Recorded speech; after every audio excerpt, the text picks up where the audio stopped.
Welcome, Tarot, my love. On the Beat special edition. It's going to be your heart spread Scorpios for May 2021. Thanks for joining me. And heart spread, we're looking at whoever's on your mind. We'll look at you and your other person.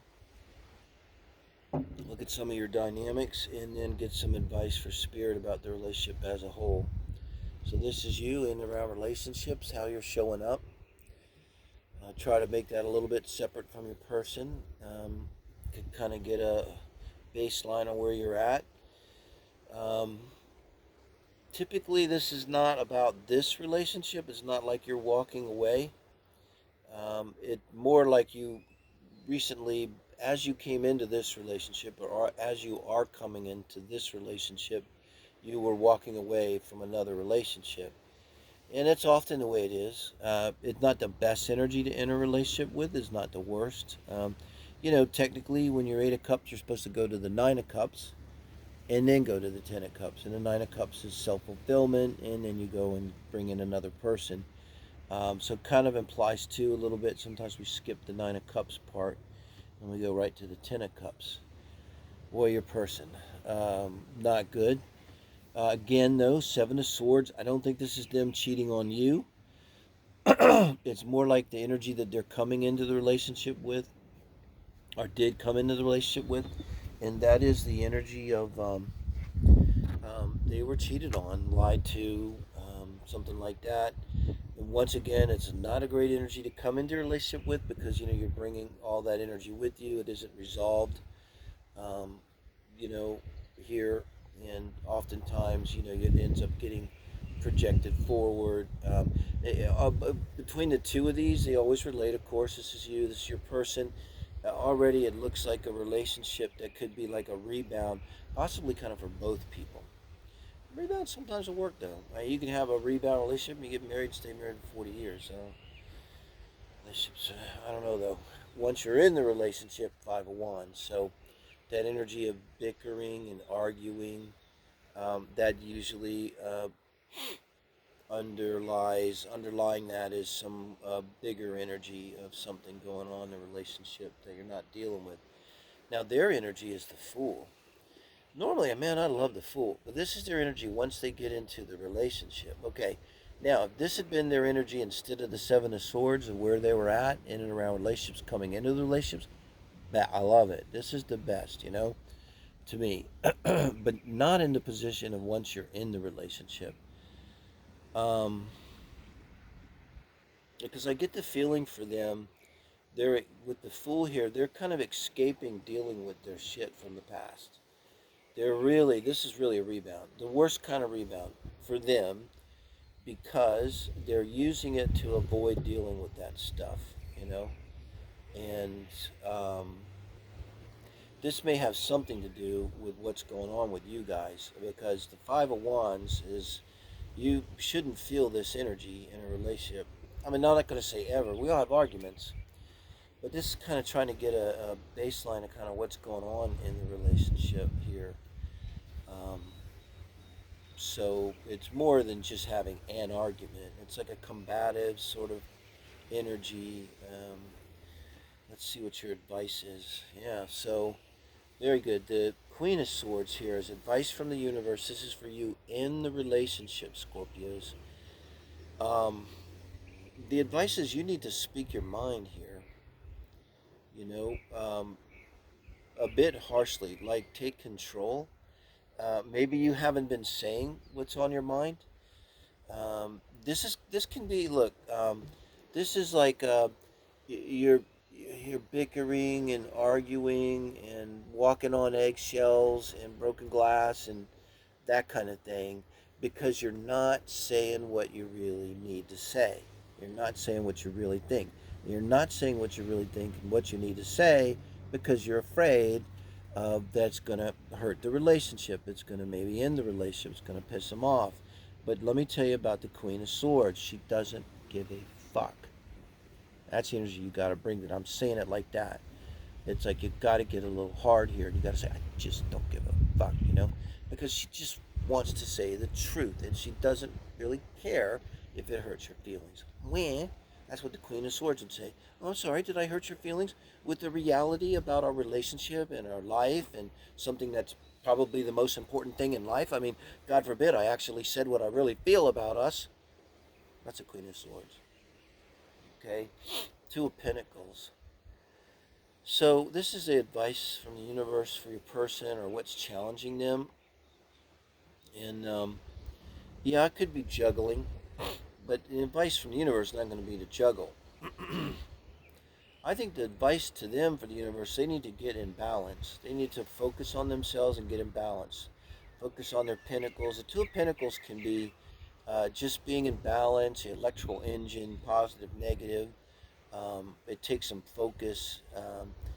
And because with the Fool here, they're sort of maybe just all over the place.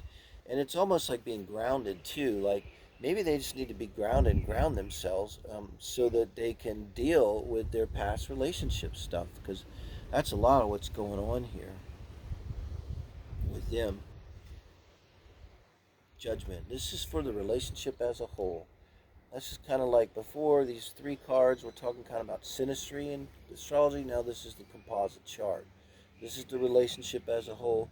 And the advice from Spirit is both of you need to look at how this fits into the bigger picture of your life. You know, what's the purpose of this relationship? One question that composite chart answers, and Davison arguably a little more even, but it really answers why is a relationship in the first place. I mean, did you come together for companionship? Did you come together to raise a family? Did you come together to work together? I mean, usually there's a reason. It's almost like the universe is asking you, stop for a second and put this whole relationship into the big picture. You know, what does it say about what you are meant to do in life? What you really want in terms of relationships?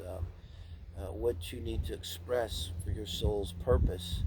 And it would be saying the same thing to them, mainly to you because I'm speaking to you, unless you share this with your partner.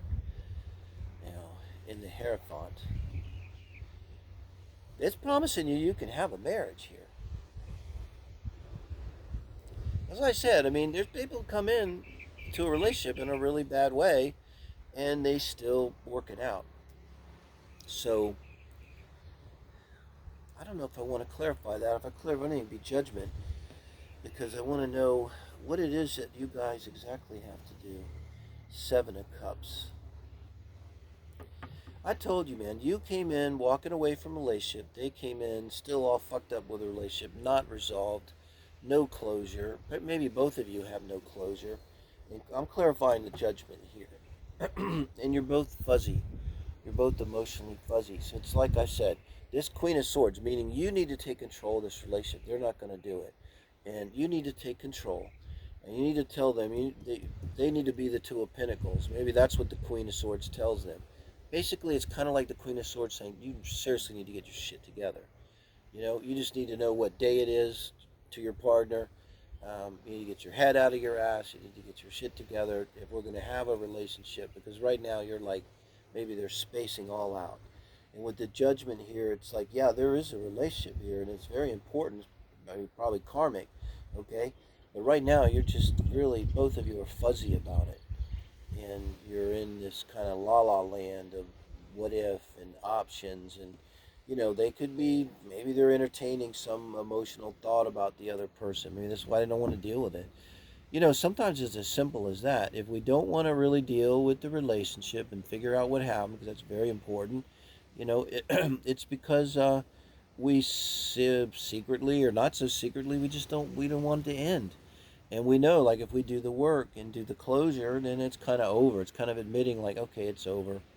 And maybe, you know, deep down, we just prefer just to not think about it, not deal with it, because secretly we really kind of hope that somehow it will change, or they'll get divorced from their new husband or wife. And yeah, Scorpio, that usually doesn't happen here.